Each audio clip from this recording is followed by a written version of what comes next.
Nung nakaraang buwan, nagkasakit ako. Halos 2 months ako walang trabaho. So wala rin dumating na sahod.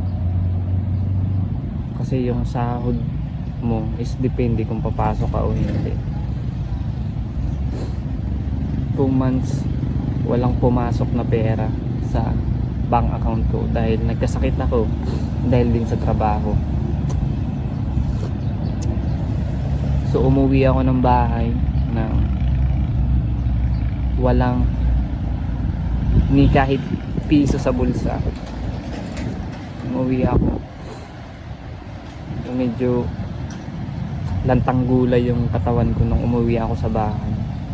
Wala man lamang akong pasalubong na dala kila nanay dahil ngipit nga nagkasakit halos 2 months ako walang trabaho. Umuwi na lang ako sa bahay. Inasikaso ako ni nanay ng mga bunso kong kapatid. Yung 2 months nung wala akong trabaho, tangina wala akong nautangan nun. Nautangan ko lang is yung kapatid ko. Yung 2 months na yun na wala akong trabaho, masasabi kong nasurvive ko yun. At na-realize ko na ang tutulong talaga sa'yo ay yung mga pamilya mo.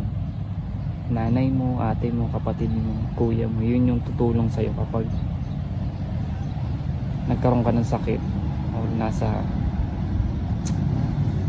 malubahan sitwasyon. Sila talaga yung unang tutulong sa'yo. At hindi sila tatanggi. Yung nasurvive ko yung 2 months na yun na wala akong pera, libre yung kain ko sa bahay, may asikaso pa ako ni nanay.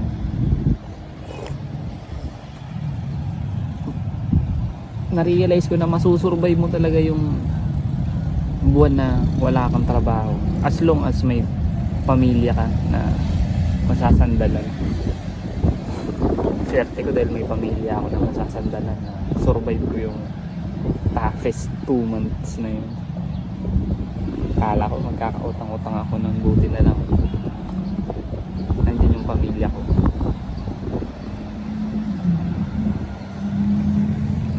Masakit ba isipin na yung mga katrabaho natin, mga barkada natin, barkada lang natin sila sa trabaho, sabihin natin pamilya natin sila sa trabaho lang, pero paglabas na ng trabaho hindi mo na sila talaga maaasahan.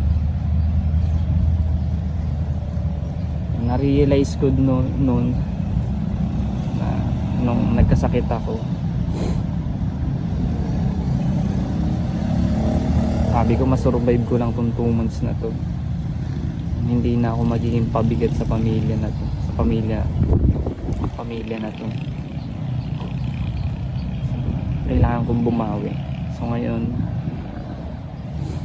medyo magaling na ako, kailangan ko talagang bumawi.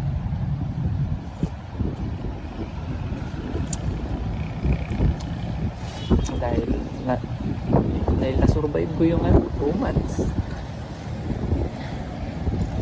magaling na ako, time ko naman bumawi. Sinare ko lang sa inyo kung paano ko na-survive yun 2 months na yun na wala dumating na pera sa bank account ko. As in zero talaga ni pang load wala ako. Good thing rin na wala akong load kasi para mas mapabilis yung paggaling ko.